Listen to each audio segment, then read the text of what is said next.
Brilliant to see a sold-out event here at Whitechapel, and Antonia, thank you so much. You've been really amazing hosting us today. We've been filming curators and producers all day, and basically we've bought the cafe out of cake, so I think we're doing okay. But I'm also really pleased that this is being live streamed, and I'd like to say hello to everyone in Cape Town who've organised a seminar this afternoon on this event, also in New York. And in Margate, Worcester, Isle of Skye, and all sorts of other places all around the country are meeting and having discussions around this event. You know, over the last few weeks, there's been all sorts of different mentions of public art in our press as the election fervour hots up. I think often public art becomes a political football around how public funds should be spent. The Spectator launched an award called What's That Thing?, which was for the worst piece of public art. Get your votes in quick, because I think it ends next week. Radio 4 did a rather good feature with Jessica Lack on public art commissioning and followed a live commission in Peterborough, which then became cancelled. And finally, Jonathan Jones wrote in The Guardian that public art is a production line for boring art and mavericks have no place in this dreary ethic. So public art doesn't get a good press.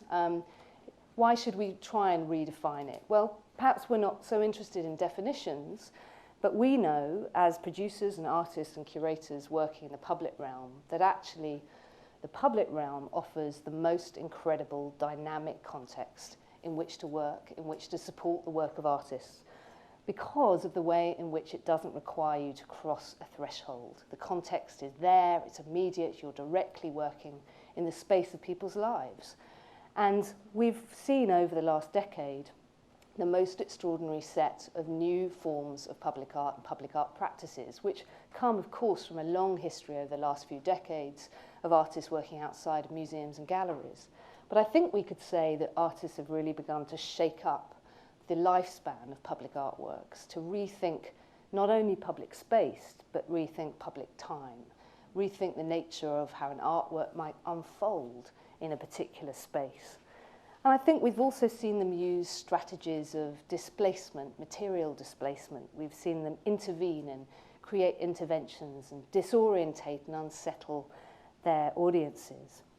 We've seen them occupy spaces and be very much a part of looking at what it means for the corporate encroachment on our private and public spaces.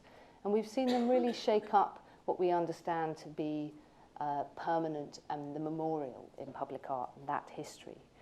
And so when I came together with a peer group of producers, some of whom are here tonight, spearheaded by Stella Daje from Mossestallingen in Stockholm in Sweden a couple of years ago, we formed this thing called the European Network of Public Art Producers, which sounds terribly grand like an institution, but essentially was a chance for us to get together and share what it meant to be a public art producer and to try and make dynamic and new forms of work. And really out of those discussions with the 12 of us and our partnership with Public Art Agency Sweden came this book, which is supported by Arts Council England and is a survey of 40 projects over the last decade, which for us really were touchstones, if you like. We were very keen not to try and categorise what public art is, but to look at whether there were commonalities for the ways in which artists were testing out new ways of thinking about public space. And so this talk is part of an ongoing programme that Situations is spearheading called Public Art Now, which is about trying to really change the conditions for artists making work in the public realm. It tries to shake up what we understand public art to be and brings in local authorities and funders and policymakers to think, how could we use those public art funds differently? We think that the time for roundabout baubles is over, and it's about time that we really thought about the ways in which public art funding is spent and invested in artists who want to make a considerable contribution to public space. So tonight is about having a conversation about what's at stake now. What do we understand from our experiences over the last couple of decades working in this field to be exciting, dynamic, difficult, challenging, risky? What stresses us out? what do we want to believe in, and how are we going to navigate our way through the next decade or so. So I'm really delighted that Nato has joined us from New York, from Creative Time. Creative Time has been a huge mentor for us at Situations over the last decade. Also Magdalena Malm, who's the director of the Public Art Agency in Sweden and a partner on this project, my partner in crime, if you like. And also Magdalena used to run MAP, Mobile Art Production Unit in Sweden, which was also a great peer for us at Situations. And finally, Heather Morison, and Heather and I have worked together with Ivan Morison over a number of years across 3-4 different projects. And I think for me, this is why Heather and Ivan Morison are on the cover of this book. They epitomise for me the artists who are constantly questioning what their practice is and how they can work within public. And in fact, the very first commission we first worked on, which you'll see in the slides going through, was really the moment at which my idea about what public art could be changed, which was this extraordinary crashed lorry in the centre of Bristol back in 2006. So I'm really delighted that you're here to join me in this conversation. And I thought we might kick off with you, Nato. What I've asked everyone to do is to give a 5 or 10 minute provocation, at which point we'll have a conversation together, and then we'll open out for questions at the end. So, Nato. Thanks, Claire. You know, it's cool. This talk's great because typically public art people feel pretty alone in their city. You know, all the museum and gallery people all hang out together, and we're just alone at the bar. But you know, I think in so many ways, I just feel like public art has been a gift to me, in so much as working at Creative. I mean, I used to work in a museum, the Museum of Contemporary Art in Massachusetts, MassMoCA, and the director at Creative Time actually got me drunk in order to get the job. But I was terrified of it because I just know that public art is a lot of work, and then you do the work, and a lot of people talk about how problematic it is. But it's so exciting. And you know, I think that's what's been so great about working at Creative Time and in public art in general, is that it's a gift to be defined by what you're not, which is just to say that we're defined pretty much that we don't do shows in galleries or museums, and we even cheat on that, frankly. But in many ways, I've found in working in a museum that you're really defined by your space. That is to say that the museological frame filling the museum takes up a lot of your time. You think about it a lot, and so does the organization. But at Creative Time, the city is never full, first of all, although it feels that way. And your possibilities of what you can do are endless. And so there's a lot of freedom in terms of what you work on. And artists, I've found over time, are really limited by the platforms they can participate in. That if it is purely just a gallery museological framework, that's how work will appear. But if you produce new platforms, work changes. And what's been amazing to see over the last 10 years, I've been at Creative Time 10 years, but just over the last 20 years you can watch that the space by which culture produces in the production of civic society is changing drastically. And I was sitting down with the artist Mark Dye, and he said something that really stuck with me. He said, you know, never before historically have artists moved so dramatically to meet the public halfway. That if you think about modernity, the movement was much more hermetic, to produce a private language, to produce a condition of isolated forms. But increasingly we find a lot of, now this is not all artists, it's a big complex world, but that there are a lot of artists that really want to meet the public halfway. And in producing a kind of complicated but common public language in public space, we find the appetite for complex social experiences is endless. And it is so much bigger. The horizon for public art is basically a horizon for the deployment of culture in a civic way. And the horizon for that is vast. And I only know, because I've already seen it booming in terms of how many more people are doing this now, that it is the time is endless for this. I mean, the growth potential is so massive. Because you know, it's funny because a lot of people think of art is the early 20th century, which is to say the kind of avant-gardism of Cabaret Voltaire, of early Duchamp, like this period where the artist was speaking a language people didn't get. This is how people predominantly in the public think of art. But in fact, a lot of the lessons that artists learned in the early 20th century are now ubiquitously used by a generation today. All of us, we all take pictures, we all use phones, we all understand performativity. The language of culture is the language of daily life. And so art actually makes sense to everyone already. And so it's funny because in fact, the appetite and audience for art is everyday people. It's not like you need to teach people about art. They get it, and you can see it. And so I say this because I think a lot of people's half the goal of public art is to make people realize they know more about art than they think they knew, which is, a lot of people think it's abstraction in public space. They think it's like either it's horseback, heroes on horseback, right, like monuments, or it's kind of 1950s, 60s, 70s minimalism in corporate squares. That's how a lot of people think about public art. But when you explain the kind of public art that Situations is doing, Art Angel's been doing, Creative Time, Public Art Fund, a lot of organizations have been doing, it speaks a vernacular that is actually in the lexicon of daily life in a profound way. And that battle is being won, and that's why books like this are very important. Not to make a PR change about public art, or not to lessen the role of the artist, but to increase the capacity to do experimental stuff in a civic way. I mean, I'm really excited. It's funny to talk about it in this kind of context because usually I'm trying to prove that it matters, but that's, I'm like defensive by nature, but now but it's funny, I was thinking like, I always feel like I'm fighting a battle that maybe we've won in a way, because I think more and more people are like, yeah, we know what you're doing is important, it's okay, you can relax now. And so some other things to talk about that the new kind of horizon offers is that, at Creative Time we've been doing these kind of commissions with artists in the public sphere, and we typically follow the artist's dream. Off a cliff at times, I'm joking. But we really believe in artists, and we work about 2 years, 2.5 years out, maybe 3, to really build something into the world. And in kind of following artist dreams, not only has that process allowed us to reframe like the kind of projects we do, but simultaneously we've actually changed the organization as we've worked. So we typically often, it's not like we're stealing, but for example, when we did a project with the artist Paul Chan in New Orleans, it had a lot of community engagement. This is in 2007. A lot of community engagement was a part of the project, and now community engagement is actually a department in our organization that we borrowed from his actual project.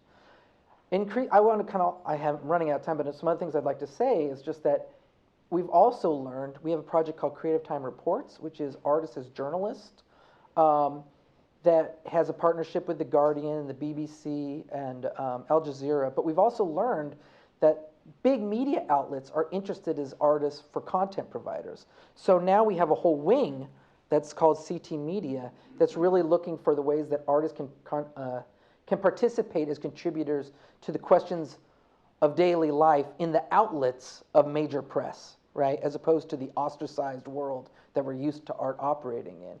So that's actually become its own department. And we have a gathering called the Creative Time Summit, which is a gathering of artists interested in social change. And that's now its own department. But what I mean to say is in each one of them comes with its own funding streams and capacity questions. But I'm bringing these up because it wasn't just public commissions of specific projects in public space, but the idea of public as the media platforms, as the constructions of discussions, of politics. These kind of spaces increasingly are possible because we're not limited to just filling museological space. And no offense, museum world, because I will be looking for a job from you at some point because I'm so tired. But just to say, the possibility of producing new platforms for artists to participate is in some ways an underlying premise of public art. And that future is vast and exciting and has no end. That's all.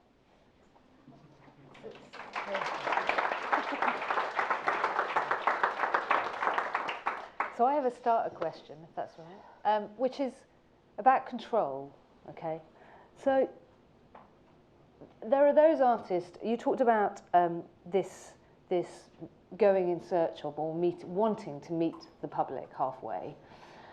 What if there's a resistance to that? What if actually there is a will by the artist to work in public, to use those platforms you talk about? But I've talked to lots of artists that feel that part of the problem with a public project is you give up some of the control, the artistic control of the work.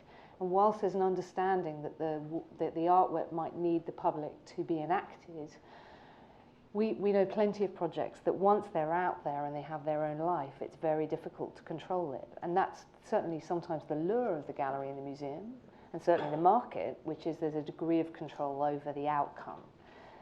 Obviously that's a sort of premise that there's a point at which the work is done, if you like. But how have you negotiated that as a producer and a curator, working with artists, that issue of control?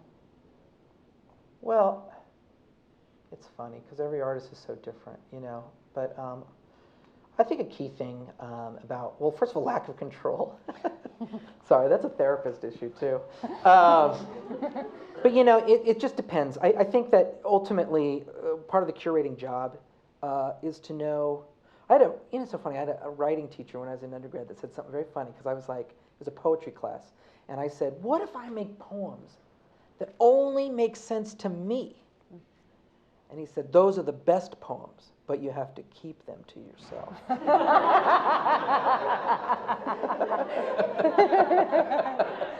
I've always thought about that with public art, which is, you know, I'm not against, for example, you take an artist like Trisha Donnelly, right? There's some real zinger arty stuff, right? Like, wah. What is she thinking? Well, I think the curator's job is to get the artist, to give them enough to hang their hat on so they can enjoy the mystery of this. I mean, just to say about control. Yeah. Like that, you know, what you don't want is people bored. That's because you lose control there, but not in a good way, you know. And I don't think any artist wants to bore people. But you, well. Let's not go there. Okay, fine. But like. That's in the bar later. Yeah, sure. But I do think that there is a certain kind of preservation of mystery that comes with public art that is a curator's job and of presenting organizations, and to kind of gauge the complex, and it is all guesswork, there's no math to it, like the complexity of publicness. Like you don't want to over-narrate, but you don't also want people doing that kind of, you don't want to confirm their worst desires, like their worst suspicions that makes public art have the worst reputation, like, I don't know what the hell is happening here, not in a good way. Yeah. You know, like, ugh. And that's an presenting organization's job. No. I was thinking about the role of the artist or the integrity of the artist, where there is this idea of the artist being kind of in the center of his own work and kind of disconnected from the reality or kind of independent, and how that shifts when you step out into reality and when you kind of engage with situations. And I think it might be the time to kind of rewrite the idea of what that is, and it might be that is now more kind of criticality, perhaps, which means that you actually are critical or have a kind of, how could you describe it, a critical, constructive way of engaging with reality, which shifts it slightly, or our experience of it slightly. But I think there is this moment of kind of, we have to rethink the integrity of the artist in a new way, I think, when we work with these kind of artworks. And what I always think about as an artist is the long process that an artwork has to come to in order to actually be, you know, when you're making public art. And I think there's a real role for the curator and the producer in looking after the art and the artist as well, because quite often the artist just doesn't have an idea of quite the journey that artwork's going to have to go on. And that point when you get that as a lovely exciting point right at the beginning, with us usually there'll be a sketch, and there's a sketch, and I send the sketch, and you see the sketch, and you're like, oh great, gosh, that's it, I see it. You know. Then we've got 3 years to go, and then there's an artwork appears at the end of 3 years, you know, and you've got the sketch and you've got the artwork, and there's this journey that you go on, you know, where you can lose the work can get lost, And the artists, you can see sometimes that the artists can get lost in all of this because there's so much going on around it all the time. It takes a very specific, talented kind of person to guide that through. And sometimes artists, I think, can be amazing and do that amazing sketch, have that piece of work which is quite extraordinary, but they haven't got the capacity to hold on to it and push it through. And that matters a great deal, the difference between whether there's a client involved or not. We were talking earlier and we were saying, maybe there's always a client, maybe there's, whether it's a funder, whether it's a commissioner, whether it's the public, But in some circumstances in producing public works in particular, to do with how they're funded, there's a very different relationship to with a commissioning brief. And I was interested with Creative Time that you had this consultancy arm, didn't you? And but I tend to think of those works that I know you for as being self-initiated. Yeah. Can you talk a little bit about that? Sure. So, the stuff we're known for predominantly is all self-initiated projects. And what's that?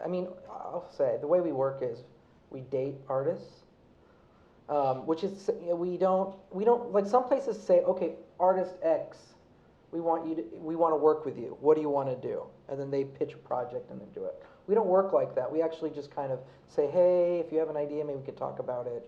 And we don't sign on until we are signed on to the idea. And I always say that because even the best artists don't always have the best public art ideas.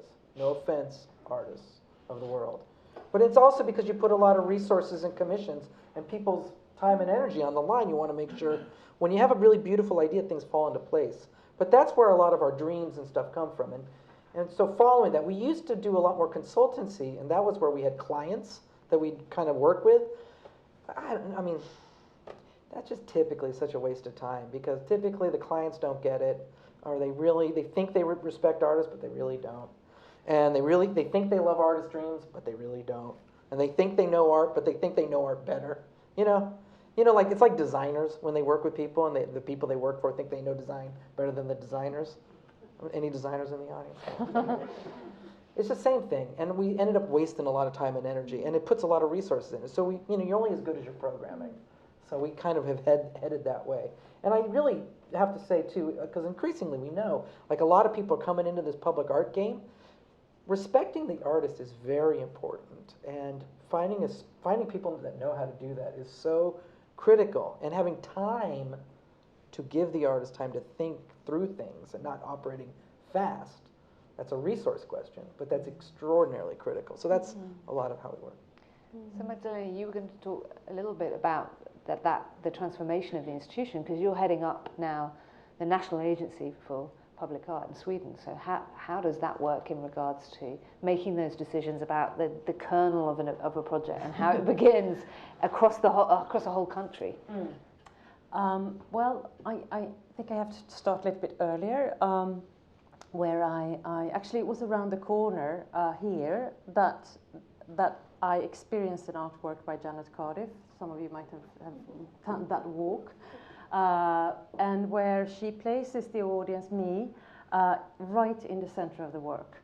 And it just blew my mind that it was possible to do something like that. That it was possible to cross-section reality with fiction and create this sensation where I'm not at a distance looking at the work, but I'm right inside of it. So that moment was formative for everything I've done since, actually. And it was then that I found out about Archangel, and I had been previously working in an international studio program, exchange program, so I've been working very, very closely with the artists and seeing how often, not always, but often their works were compromised by the context they were exhibiting in.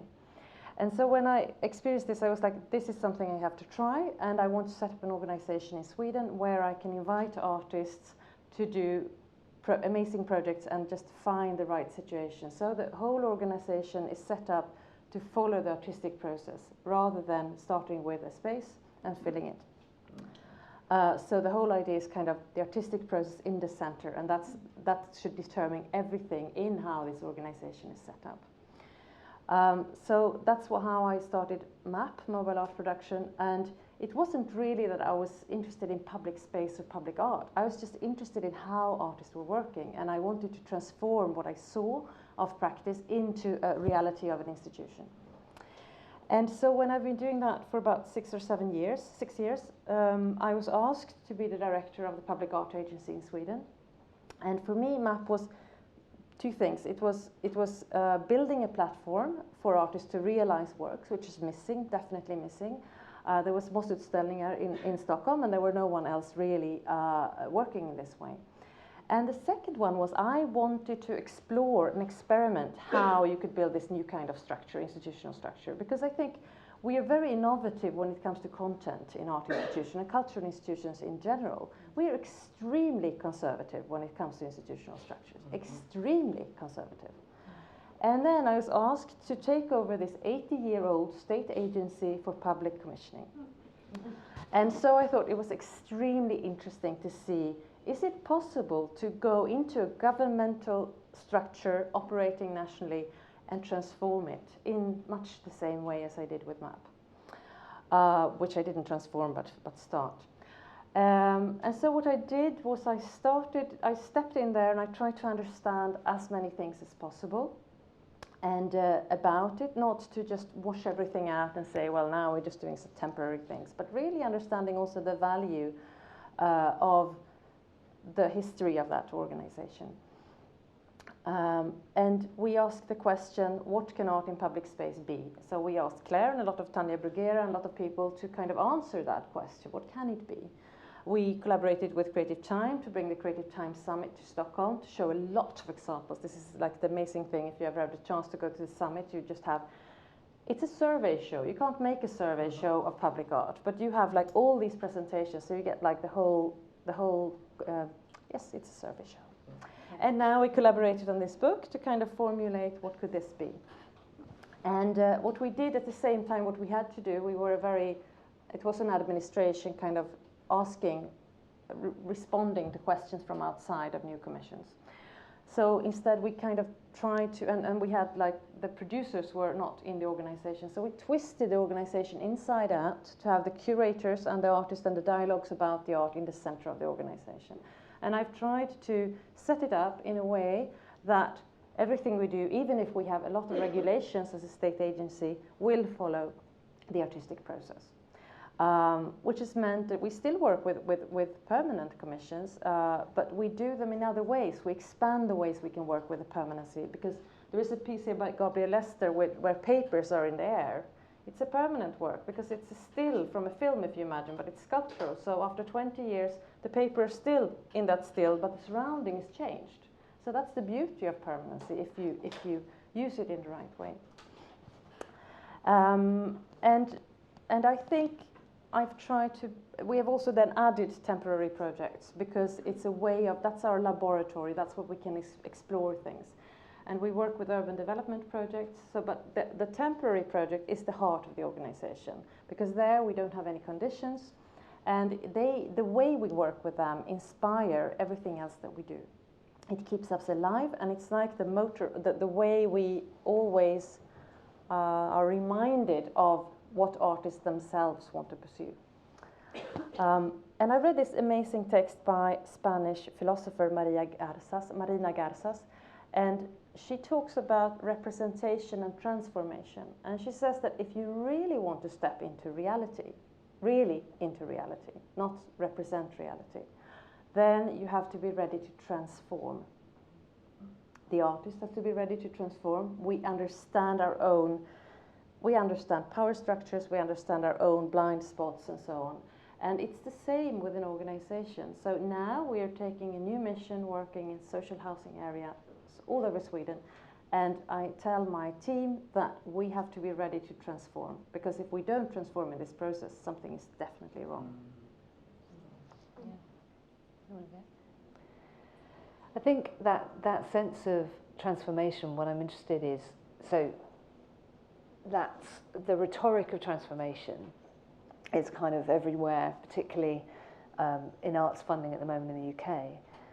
So what are the points of resistance for you? So you've now been two years in this role, is that right? So tell us a bit about those points of resistance, and how do you punch through? How do you convince, cajole, negotiate, transform such a large 80-year-old institution? How does that happen? Well, in the beginning, when I talked to my staff, I said, could we do this? And it's not possible. It's impossible. And I was like, but I think we can do it. And I actually, we have an instruction as an agency, so I read that very carefully and I reinterpreted it, but I didn't invent a new one. I used the old one. And everything that I've done is within that instruction. So I could negotiate with the ministry, and I could say, and I could also show, I think it's also that if you can show that you want to bring a relevance to something, because it's actually state funding, it's tax money, and it's like you have this possibility. And I think also for me it was like, we know we have the 1% for the arts. We don't have that. We have money which is not tied to buildings. So I felt that because we don't have that, and because we're national, we have a freedom to develop this field. And it needs to be developed. The 1% rule is in Sweden 80 years old. It needs to be changed. All the challenges of public space have changed. All the ways of thinking of what public art is, or art as itself, is totally radically changed. And we still think of the same way of public art. And so I think we are in a crossroad when we look at what artists are doing. And if we could think about the funding system and the resources, there are huge resources to be used. And if we could intersect them, and if we could, like what this book is doing, if we could kind of find this crossroad and use that momentum to redefine, for instance, 1% for the arts, we would have such vital platforms for artists to operate on. Well, you're absolutely right, because the skills that we need to develop these kinds of projects that actually can allow for some level of transformation, however you define that, to occur, are so different. You know, I think there's this notion of the curator and curatorial training, but actually one of the things we found at Situations is there's a real dearth of producers out there, curatorial producers who have both the ability to work with artists very sensitively, but also are brilliant negotiators and project managers. And I'm lucky enough to have a few on my team, but it's really, really hard to find, because actually the skills you need are entirely different. And I know you've spoken about this in regards to your team, producers and the same. Artists, well, you're putting artists into these situations that for a start, the status of the artist is questioned often. So when you go into I know this from personal experience, when you go to work with a client, a developer, for example, you're working with money from a developer, then you can be in a situation where you don't know quite where you sit alongside the architect or the landscape or the client and so on. And actually, it shouldn't be. You can't assume that the artist has those skills in order to work out what's going on, or even the skills to speak the language that they understand, to be able to do that. I mean, we can do it now, but I've made enormous mistakes in the last 10 years. Or given so much to projects, whereas when it actually comes to the manifesting the work, that most of it gets sort of lost and taken away because that's the artist, you know, but there's the architect, he or she is, you know, they're doing the plans as the artist. There's the art, and in the end, it doesn't really work. And those skills, I don't know sometimes how you can have those skills, you know. I mean, I suppose we were talking about this earlier, about some kind of way of training artists to help them to kind of go through those journeys. I mean, most artists would run kicking and screaming from a public art commission, you know, because it is seen to compromise the work. And I guess the question is, can you create situations? You know, there are simply situations where you should just have a decent bit of really lovely piece of urban design, you know, and not try and bring an artist into that situation. But there's others, there's that little glint of a possibility there. Yeah. And so often, you know, it's like, are you going to be lured in? Can I bring an artist into the situation? Because I think something amazing will happen here. Yes. In the case of Oslo, for example, working with Future Farmers, Situations has found that, and Katie Patterson, where It was a permanent public art programme. We were invited in, and we completely rethought the vision of what that could be. It wasn't easy, but we did manage to draw out of that situation the possibility for some extraordinary works. But there are lots and lots of other situations we've been in where actually we should have said to the artist, you know what, let's walk away from this one because it's just too compromising. So it's really hard to identify which of the situations and opportunities for artists where you really can change opinions and transform people's expectations of what you're going to do, I think. The question of compromise is very interesting, because I think that, yes, there are definitely situations where the compromise is too high and it's not possible. But I think that the idea that being in public space would compromise the work is hugely wrong, because I think being not in a context compromises the work. So you have a work that relates to a context, you bring it into a place which doesn't have a context. That is compromising the work as well. You know, it's funny though, it's like, I mean, first of all, on the production level too, we work differently. You know, we used to have curator producers, and now we have a curator, and then the producers are separate. They're separate worlds. So that's just because people could tell I couldn't do math very well. But how does that sit though? There must be points at which you kind of, because the nature of project management and producing is so intertwined with the curatorial decisions you make. It's tough, you know, but it's tricky too, because just the scale of our projects have gotten so intense that we just need a lot of hands on deck. And you know, frankly, too, I always say to our producers, I'm like, these are skill sets where you can actually make lots of money in film. You're like, don't tell anyone what you really should be making. But just these production skills are very powerful stuff. And you know, we've also seen like some artists come to the table with incredible studio managers who they come to the table with skills. And some artists who are geniuses but are also getting famous really fast and have no sense of reality. Those are the hardest ones to work with. They're just like, am I famous? What's happening? Everyone's taking advantage of me. Or are they? Who are you? Are you my friend? Or are you? I'm joking. But it's kind of like that. And you know, but you know, also sometimes they have scale issues too. They get too famous too quick, and their ambitions are big, but they don't know how to bone up their own process to the scales they're working at. Whereas you take someone like, you know, like Ann Hamilton, who's been working on a scale level for quite some time. They've evened out. They got a good solid studio practice. They got a good team. Those are the ones where you're like, nice. I want to work with you. Yeah. But you know, at the same time too, the younger ones are hungrier and wilder, and they push the system more. And I always, you know, I mean, you're only as good as your projects, you know. And so, for, like with Creative Time, we really try to like do stuff that like everyone looks at and goes, "Fuck, I wish I could do that." You know, you want stuff that's like, and also too, I think for cities, you know, it's like people think about cities as like compromising places, but smart cities are aggressive with the way they allow thinking in public. And like, this is what I was trying to say, is like, if you want to look like an amazing badass city, then you need to have a badass public sphere that's like aggressive and critical and thoughtful, and you talk about sex, and you talk about race, and you talk about class, and you're not like this stupid, lame, like entertainment strip mall city. You know, like those kind of city, like a lot of people think like, oh, does it bring in the tourist dollars? You know, what brings in tourist dollars? Disneyland. You know who wants to visit Disneyland? People you don't want to hang out with. So like, I mean, or little kids. No offense to little kids, but not all your city can look like Disneyland. Yeah. So, you know, it's really important to have like aggressive, pushy, and really like, and push on defense of these artists to do the most incredible, mind-blowing projects. Otherwise, why did we get into this field anyways? I always look at some people and I'm like, why are you in art? You know, like, you could easily make money elsewhere. Like, if we're not in it for the dreams and the ideas, then what are we doing? Yeah. How about that agitation? How about, Heather, how about that sense of, that moment of where it's getting dangerous? Yes. There's been lots of moments like that in your work. Yes, there have. Yeah, lots of moments like that.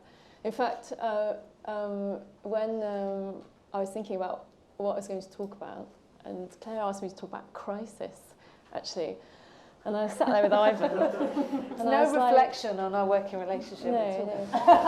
I was just like, well, which one am I going to talk about? Like, you know, there have been many moments, so many moments that actually what I realised is it's just part of the process, the way that we work. is that Ivan and I open ourselves, make sure the work is open, and we're open to crisis is happening. Because from crisis, amazing things can occur through crisis. Well, amazing things, sometimes terrible things, and so on, you know. I'll tell you a story. Yeah, I'll tell you a little story.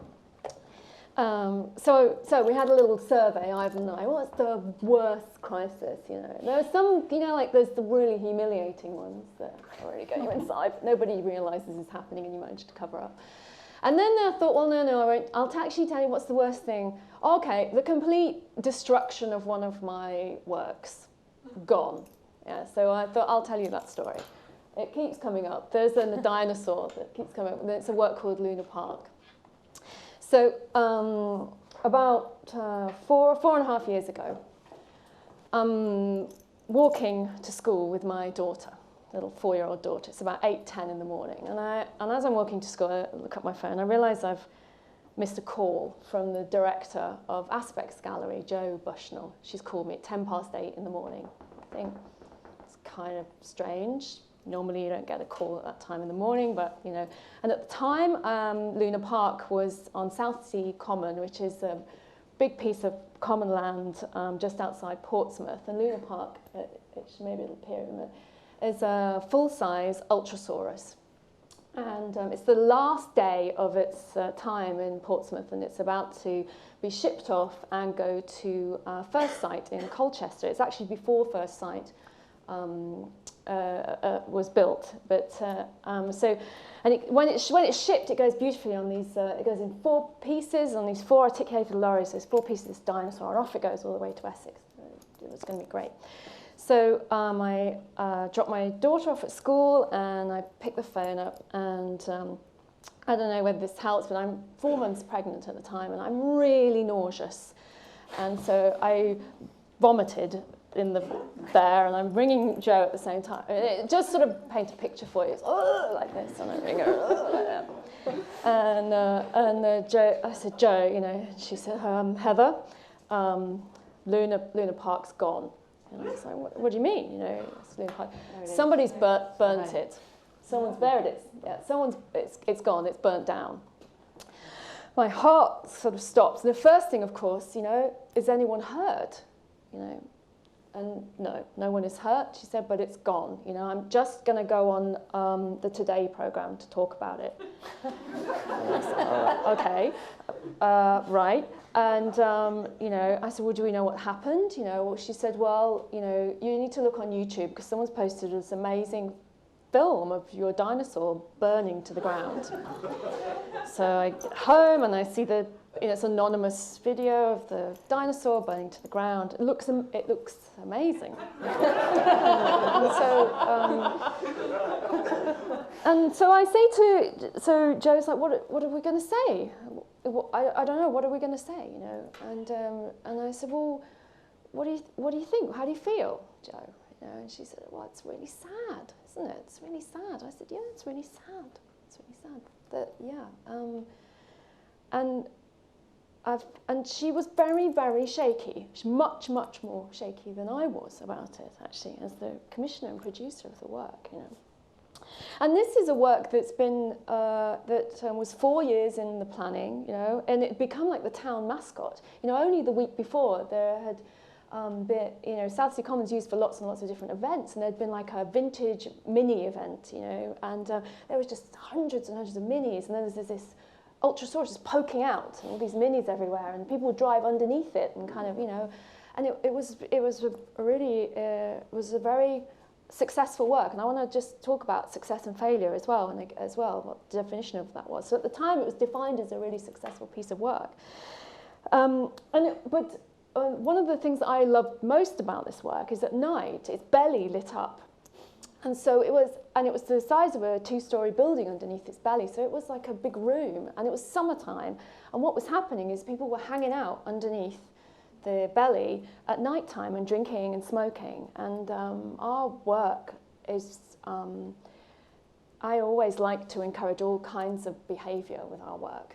And this is a point which sometimes I don't talk about with commissioners, that I'm very interested in all sorts of behaviour. And I have got works that are specifically for sitting in and drinking and smoking at 3 o'clock in the morning, as well as sitting in and having lunch in at midday too, but I like all kinds of behaviour. So this work kind of encouraged all of that kind of behaviour. So we have this situation, and I end up, I go over to Portsmouth at about 4:30. On purpose really, because she's doing lots of interviews during the day, and the last interview was live with the local news at about 4:25. So I managed to turn up just as she's doing this last interview, because I didn't want to be on camera, actually. I made a statement, but I didn't want to be on camera. I felt that I wasn't quite sure what to say. I had a very objective view, and then there was a very emotional response as well, because people were very, very upset about it. So I get to the dinosaur, and so what's happened is the skin of the dinosaur is completely burnt off, so it's this grey skin. And inside is this amazing framework of metal. And so the dinosaur's skin's kind of melted off, and then side of it's melted, so the top of it's kind of moved, the neck's gone over, and then the head's laid on the floor like that. And then they put like a safety fence around. And I get there, and there are hundreds of people looking at the dinosaur, and there are flowers everywhere and messages. And and the thing is that people loved it.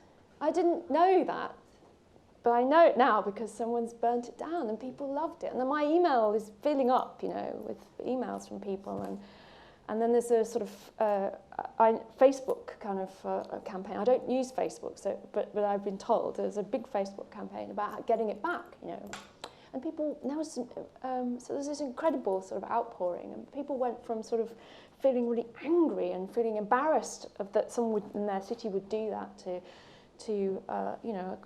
people just pouring their love for the Ultrasaurus as well. So in terms of the way that Ivan and I work, we quite like difficult situations. I find a difficult situation quite interesting and stimulating. Life is quite difficult and hard, and I try to use those difficult situations in order to try and make work. I find them very creative periods, actually. I like it when I have to try and think about something, because although we do have a gallery practice, the majority of our work is in the public realm, so I'm constantly making work, putting it out there, and then having to deal with what comes back. Luna Park was, the Ultrasaurus was initially almost like a sort of provocation, this work. It was a great big grey dinosaur, and we put it on South Sea Common, and we didn't know what would happen. It could have been quite agitating, and it did agitate too, but it was also loved too, this dinosaur was, that's the sort of ultimate crisis, but it had gone through many crises along the way. It was originally 4 years ago when we started to talk about this work, and it was a commission from Chapter and Aspects and First Sight together, and the dinosaur would move between the three of them. We lost the funding to start off with, and then when we finally, we were working with the fabricators who make the 3 X's in the X Factor, and when it actually came to making the normally Ivan and I actually, with most works, we fabricate themselves, but we thought with the Ultrasaurus we were probably pushing it a bit, so we decided to work with someone. And the fabricators doubled their quote when we actually asked them to do the work. And so we got to this point, we had no money and we had no fabricator, but actually Hannah was at Chapter, the director at Chapter, was working with an artist who was working with a producer, a fabricator in Serbia. And she just said, he seems quite interesting, why don't we go and talk to him? So we did, but in fact, we actually all had to fly to Dublin because the Serbian couldn't get a visa to come to the UK. So we all flew to Dublin for the day and talked to this Serbian. And we sent him some pictures of the dinosaur, and he just was like, yeah, it's fine, I can do it. And he was an ex-Yugo engineer. Yugo is the national car for Serbia. And he's got a team of people who are ex-metal fabricators and engineers from the Yugo factory. and they were making artworks in Serbia. And so Can I interject your story a minute? Yes. Because I want to ask you about I want to bring you back to the burning. Oh yes. Okay. Yeah. Because subsequently, Yes. you made You Are Here, which we've seen on an image up here. You Are Lost. You're Lost. Sorry. Yeah. And I'm interested in. I was thinking about at the beginning of the book. There's a mention of this work by Alfredo Jahr, which is where he built a Kunsthalle for a small town with a paper mill, paper museum, and after 24 hours he burnt it down. Yeah. And it's very well-known work, it was in 2000. But it's at the beginning of the book because I was really intrigued how that acted for me, as a kind of touchstone for some of this other work, for the way in which the work, one, agitated against the expectations of what a public art commission can do, and also how it resonated as a story, as you've just told us, virally, and that story was more powerful than the object in itself. Yes. And I think what we see with that is I was interested in subsequently to it burning down. Yeah. How did you and Ivan then begin to think of it as a work? Because it changes essentially what the work is, doesn't it? I was going to get there, but I was going like that. Yeah. Yeah, okay. Okay. Get to that bit. Okay, I'll get to that bit. Okay, hold on. So, okay. Oh, I'm going to do something else before, very quickly. Okay, so while all this is going on, we could ask, where is Ivan? Yeah, where is Ivan? Where's Ivan? I'm there. You know, small child. Also, small child, my daughter goes, Mum, someone's burnt my dinosaur down. You know, and she's been involved in everything to do with it. So at the time, when the dinosaur was being burnt down, Ivan was in Vancouver because we had a piece of public artwork opening commissioned by the Vancouver Art Gallery called Plaza, and it's going to come up here. Plaza was a very large architectural kind of scale burnt building in the centre of Vancouver. And it was a piece that's almost like a relic from the past and a ruin. And he had done a talk that night, which was about making work that deals with people's apathy and getting work that agitates and brings people up to realign themselves and do something in the city. And while he was doing that, someone was climbing inside the dinosaur and setting fire to it, and they did exactly that. Yeah. So in terms of the genesis of this crisis with Luna Park, really, in the end, what it was is that this dinosaur is now a legend. It's now a part of the city's history. It exists now as a story, which I always intend our works to do, because in the end, the stories are the things that people remember about, and those are the things you can tell to people as well.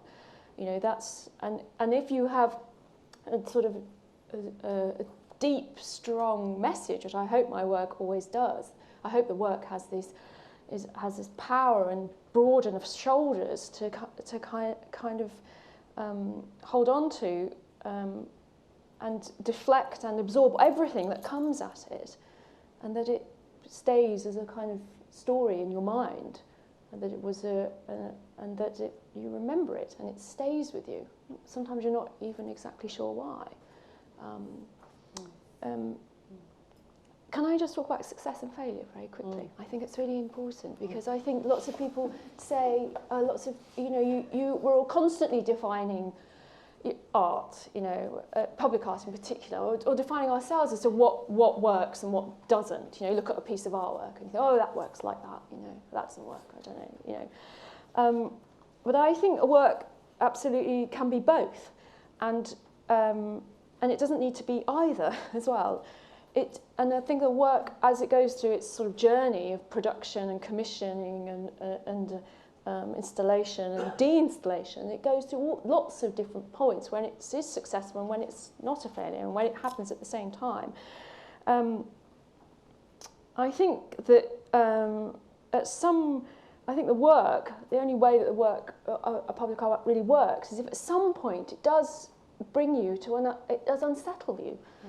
And there is a point where you have that moment where it's sort of uncomfortable and pleasant at the same time. And then there's a powerful bit, I think. There's a little bit like a little cut where the work can get in. And you don't know what it's going to say to you, but then it sort of stays with you. A little bit of pain, which is a real antidote to what I feel is happening a lot in this kind of post-digital world, which is a lot of apathy and boredom all the time. How do you feel about that sense of those moments in the making of a work, like the work we just heard, when what you thought it was changes? There must have been projects that you've both been involved with where it's one thing and then the nature of public space changes completely your opinion of what that work was. Oh, you mean like that the actual context changes the work, Yeah. as opposed to the work changing along the way? Yeah. You mean that the read changes due to the context? Yeah. That always happens. Yeah. You know, I think And that's an extreme example of something happens to the work, but it could be a political situation kicks in the middle of a work having a particular life by the nature of what it is. But you know what's interesting too is that, you know, we live in a, public art just happens to be, you know, it's so funny, it's like, I always feel like it's, with public art, it's so wild, right? Like, we live in an event-based society, and that's good and bad. You know, I mean, in some ways it's bad, because of course, if we all know, all of our attention spans on the news is super weird. Like the plane that disappeared. Remember the plane that disappeared? There was a crisis. Out of sight, out of mind. Once they, you know, they're like, oh, it's in the ocean. They're like, oh, yeah, next. Or like, and I think like in some ways, public art suffers and benefits from that as well, which is public art is an event in space.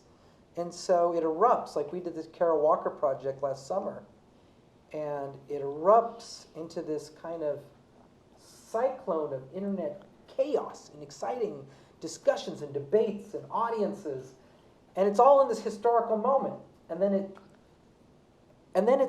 just to say it, these things also feel like very of the moment in a very profound way. Like, I was thinking it was the same year that 12 Years a Slave won the Academy Award.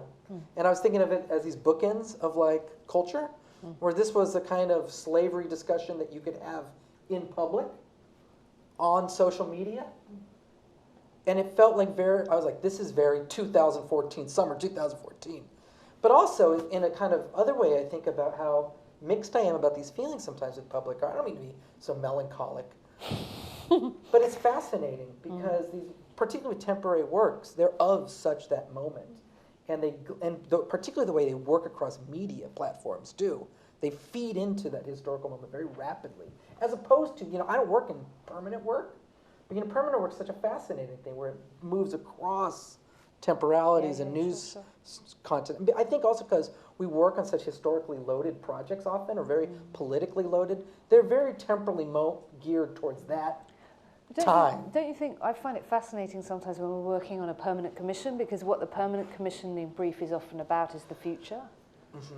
A temporary project is about the now, but a permanent project is all about this has got to last and speak to a future that we don't yet know. Right. So Katie Patterson's Future Library, which is this 100-year project, took that on and said, okay, well then we'll make a 100-year project that commissions a writer every year for 100 years, because essentially it's about not being understood now, it's being understood in 2114, you know.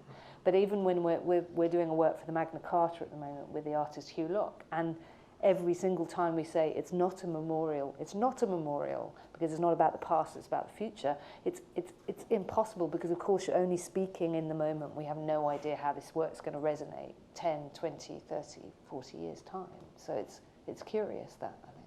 There's a very interesting example in Oslo of a permanent work that was commissioned before the massacre in central Oslo and Utøya, which was about, I can't remember the artist's name now, but which was a lot of bodies lying down.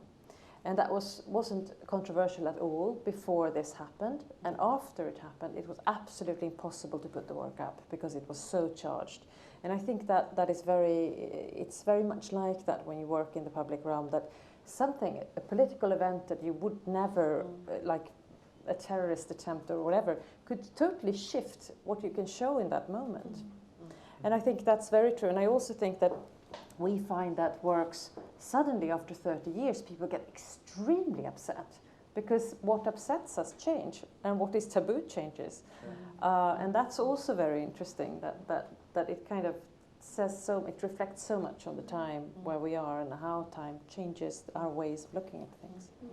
You know, it's interesting too is that certain cities, like for example, like if you work in a city that has a lot of public art and you have an audience that's used to public art, these projects resonate over, it's like a complex orchestral arrangement over time for a city. Whereas if you do a project in a city that has no history of public art, it's just a different situation that we're talking about. Because, and I think like with Creative Time, when we work in New York, the New York audience in general has a different kind of understanding of public art just because of its pedagogical, cultural, civic sensibilities. And I think London too, probably. But when we do stuff out in like Arizona, you know, it's just a different kind of space in which you're operating and a different kind of read on a public. But it also feeds into these kind of ideas of narrative too, because when people see these things as like a process of other artworks, they read it very differently than this one weird thing that happened in our town.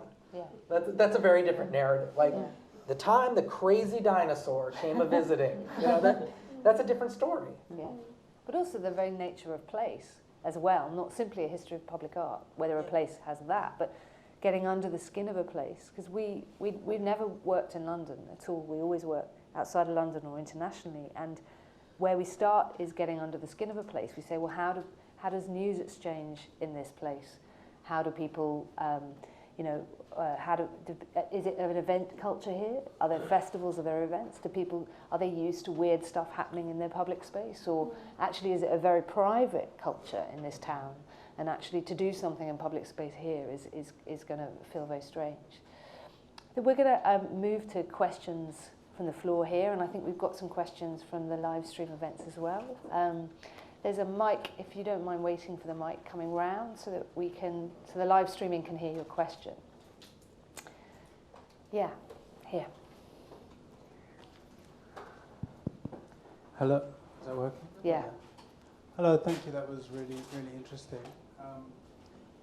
My name's Oliver Channer and I'm an artist. And I just wanted to talk about a piece of public art, a kind of accidental piece of public art that I saw a month ago in Cleveland. I don't know if any of you've been to the Museum of Modern Art in Cleveland, but outside they have one of Rodin's thinkers. And I think there are like 27 copies of the Thinker that Rodin did, and they sit in front of lots of museums. And in the 80s, a group called the Weather Underground decided to bomb it. And they put an explosive underneath it, and they tried to destroy it. And they did a good job. You know, the legs of the Thinker are completely kind of, they're like shrapnel. And it's an amazing piece of art because the museum, piece of public art, because the museum made the incredible curatorial decision to leave it there and to say, hold on a second, this is actually now part of the history of this piece of work. And I thought that was just brilliant and so transgressive. And I suppose my question to the panel is really about how you can be transgressive in public art. Because when I think of public art, the cliche is a kind of boring sculpture in front of a bank. And as an artist, when faced with any sort of public commission, you want to somehow push back against the boundaries of the context. But very often, and very much in this kind of post 9/11 era, when public spaces are private, where public spaces are controlled in a way that they never have been in the past, it's very, very difficult to do that. So I'd just be interested to know, can you be illegal? You know, can you? I'm interested to know stories. You can certainly be illegal. Can you? But yeah, that's okay. So transgression. How do you? Is it something you seek out, Heather? Is it something that you can embrace? Is it something you have to smuggle through? Yes. How does that happen? You just hide it. You hide it? Yes. Yes. You make work that you as, well, the work that we make, I know what it's about, I know that there's an edge. This is what my kind of world. I sort of talk about it as this kind. There's a kind of edge, or there's something that's addressing that I might not explicitly talk about, you know. And I will put that work, and I will design this work that sometimes when I put it out there, it addresses something that we haven't talked about, actually. Because I'm not going to talk about it. The work is actually far more than, you only know that when the work exists in the public realm. Sometimes, of course, which is very nice, like when I'm working with Claire, we talk about everything, but sometimes I don't talk about everything. Because I don't need to do that. So, yeah, I kind of smuggle them in, yeah. Nato, your thought? Well, illegal, no. And, you know, sometimes artists come to me, I'm like, you know, you'd be better off just doing this yourself. Just because, you know, we got to get permits. So, like, that is a limit. But at the same time, too, I think in terms of transgression, it just depends, you know, what kind of buttons you can push. You know what I think the tough one is, frankly? Sex, man. Sex and God. Like, if you do some anti-religious shit out there, tough. For public art. Depends on the country. Yeah, tough on the country. I'm just like, you know, like I'm just thinking like some really offensive stuff with state money, hard. I'm gonna say that's really hard to do, but it's fun to try. You know, I mean, because we're a nonprofit, right? Like we just have to answer to our board. So like if we piss off all of America, you know, it doesn't. But I tell you what's it doesn't matter. But at the same time, too, like there are you know, it's like there's also kinds of America's crazy, right? Like when we went to Stockholm, and everyone's like, how does a nonprofit from capitalist New York City have a platform for all this socialist stuff, right? And I was thinking, well, you don't understand capitalism. It's confusing. Like it loves contradiction. So like, you know, just to say, everyone's like, capitalist organization, nonprofits in America cannot talk about socialist values. Sure they can. You know, that's not a problem. But I think like, you know, real transgressive stuff, depends on how transgressive you want to be.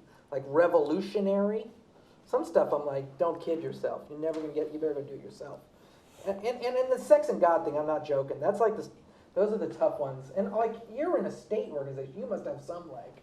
I mean, we definitely don't cross the borders of the law. We would be in deep trouble. But but we do. I mean, we had this amazing work of graffiti artists working in a school, and one of them, she's called. I don't know how to describe this because I have to translate it. But she works a lot with the female body and female sex, and so she did a part of this drawing in a school, which was like a female sex and legs and things.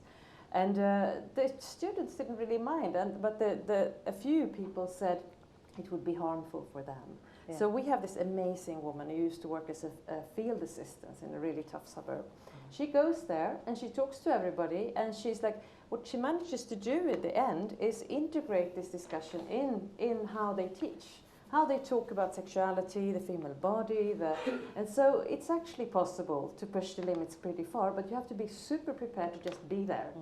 And just talk to everybody and face up and be able to respond to what you've done and explain it. Yeah. We've got lots of questions coming in from Cape Town, which is a bit exciting. So I've got one here, which is, what do you think is the greatest challenge of working in the public realm in the future? And that actually intersects with this other one from Korea. We're going global tonight, which is around the increasing need for digital and the archive. You know, I think one of the things that's interesting about these dispersed works is the nature of the highly ephemeral and temporary work is this increasing emphasis on the digital documentation, photographic, and how they generate the need for iconic images, etc. I wonder if there's something there around the future as we see it for the way in which art will exist in a public realm, whether that's digital or live. What do you think? Well, in the future, it's going to be a lot hotter. So we'll need to go in the gallery. And well, everyone's gonna be looking at art in shorts.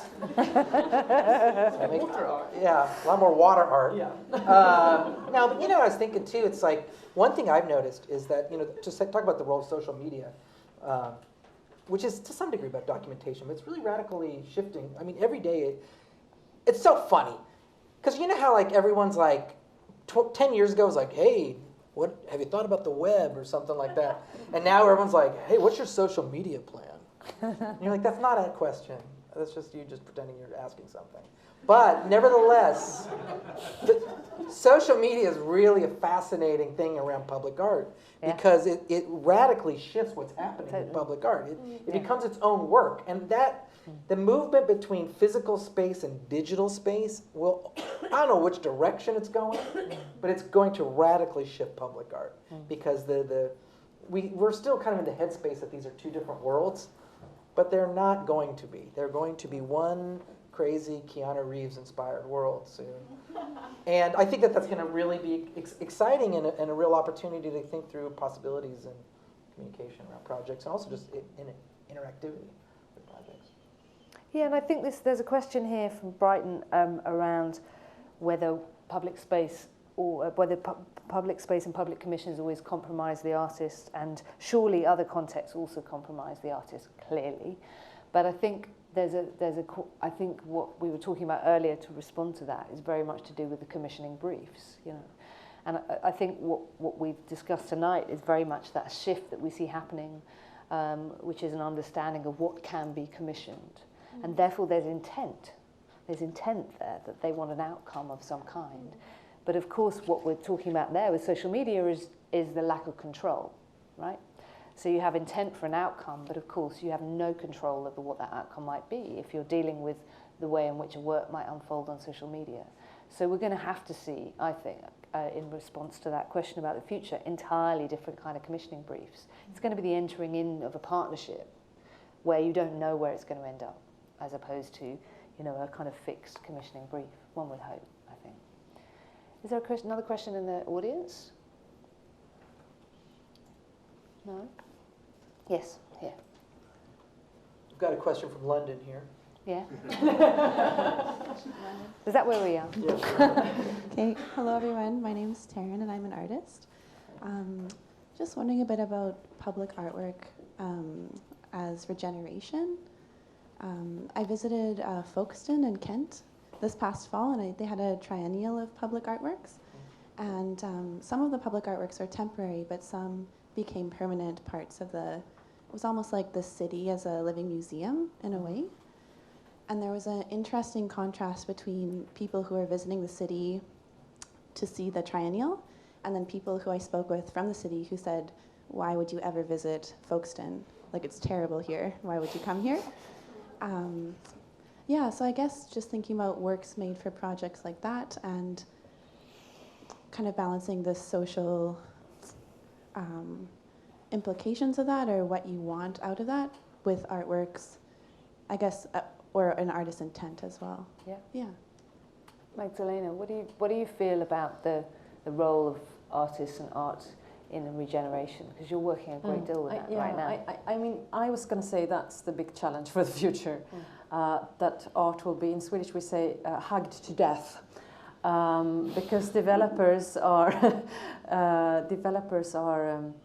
I mean, in Sweden, the association of developers is saying an investment in artwork is always an investment in your property. They do say that now. And I think that, I mean, for instance, we work with urban development projects. We have to constantly remember that we're not there to smooth out the process, to increase the rents and so on. We have to remember that we are there to insert resistance and reflection and value what's already there. For instance, in Folkestone, I'm sure there are actually values there that people don't see because they have a preconceived idea of their neighborhood or their city. And so I think we have to be extremely, extremely careful about how we think about art in the public space, because it's hugely, what do you say, exploited. It will be more and more, I think. And it's I mean, placemaking is like So I think that all of us that work on this field, it's navigating, it's kind of pushing the boundaries, and then at the same time, sometimes I feel like when we're working now, we will be working in social housing areas like 60s architecture all over Sweden, called the Million Program. So how can we do works there? I don't think it makes sense to make relational works as much as kind of, I mean, we will be working with people there, but it would be great to make amazing, like the Olof Eliasson sunset or something just extraordinarily beautiful. Or, and then I'm like, so what's going to happen with the gentrification process when we do that?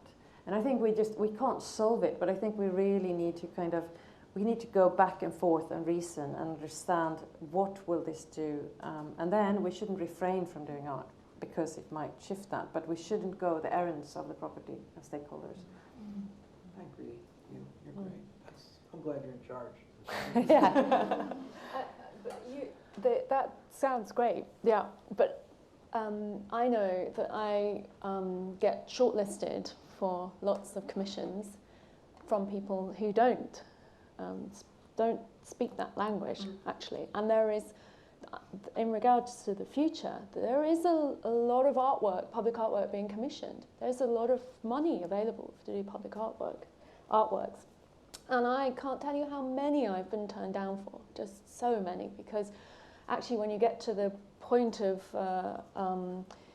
the sitting and having your interview with usually the art consultant and the client, and it's the developer usually, they don't really want that kind of work.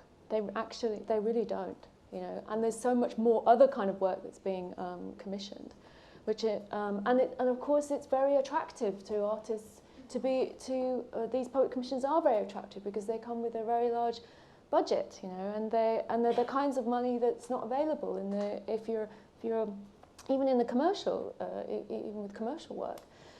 But they come with they're not often they're not what you think they really are at all. There's something else. There's something hidden actually, and it's you know,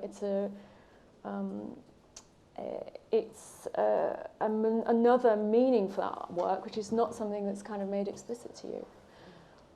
But perhaps it's also about the recognition that we can't change it all, yeah? So there's going to be that commissioning where it should just go on. They should just commission the bulbul, frankly. They should just commission something that's going to do the job they want it to do.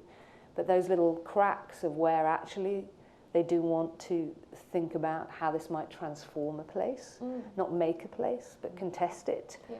contribute to it, and invite artists in. If there's a little crack of light there, then maybe that's where we can start to work. Yes. To say, I mean, there's a really wonderful researcher called Professor Lynn Froggatt. She works at the University of Central Lancashire, and she's working with some of the people here in the audience.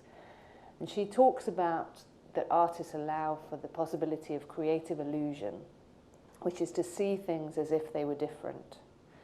And I think that for me is the answer to regeneration, which is not that it provides you with a solution, but it provides you with a different way of seeing a future or the place of which you're living. And that might be someone parachuting something in that is entirely alien, like an Ultrasaurus, for 6 weeks, and it goes, and it just changes the place that you're in. Or it might be something that's permanent and that becomes a part of that place.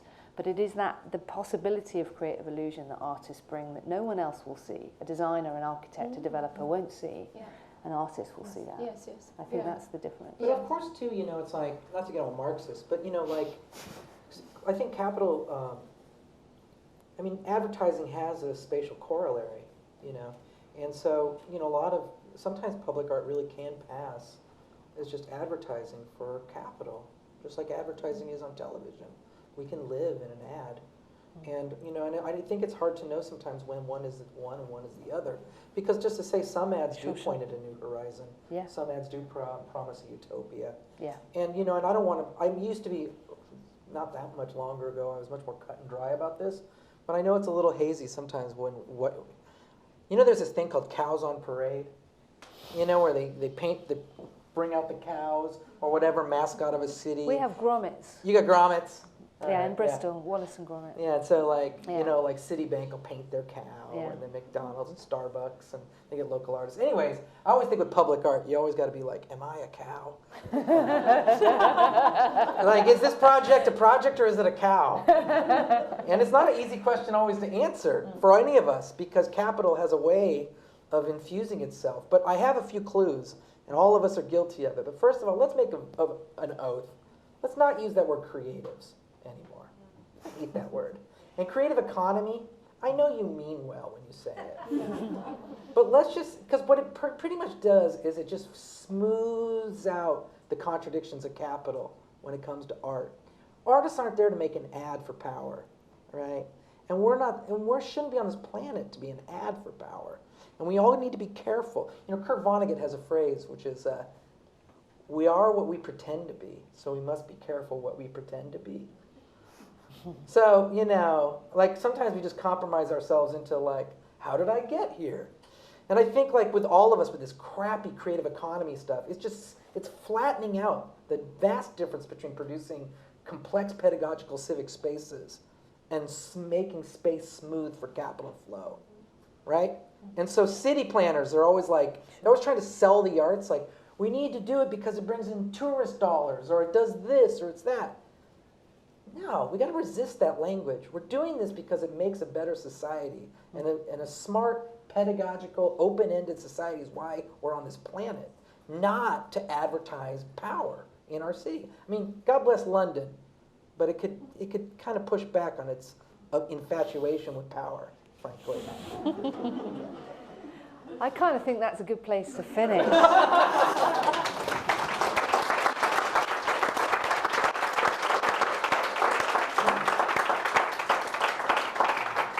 I just want to say a massive thank you to Antonia again. For those of you that are interested in this really brilliant book, the wonderful Whitechapel are doing a discount tonight, so do purchase one on the way out. I do have a thank you before you all go. There was a very, very important writer in this book who I haven't thanked, who is here tonight, Chris Vasilak. Are you there? There he is, at the back. He wrote about half of this book, so I'd like to give him an applause because he's pretty extraordinary.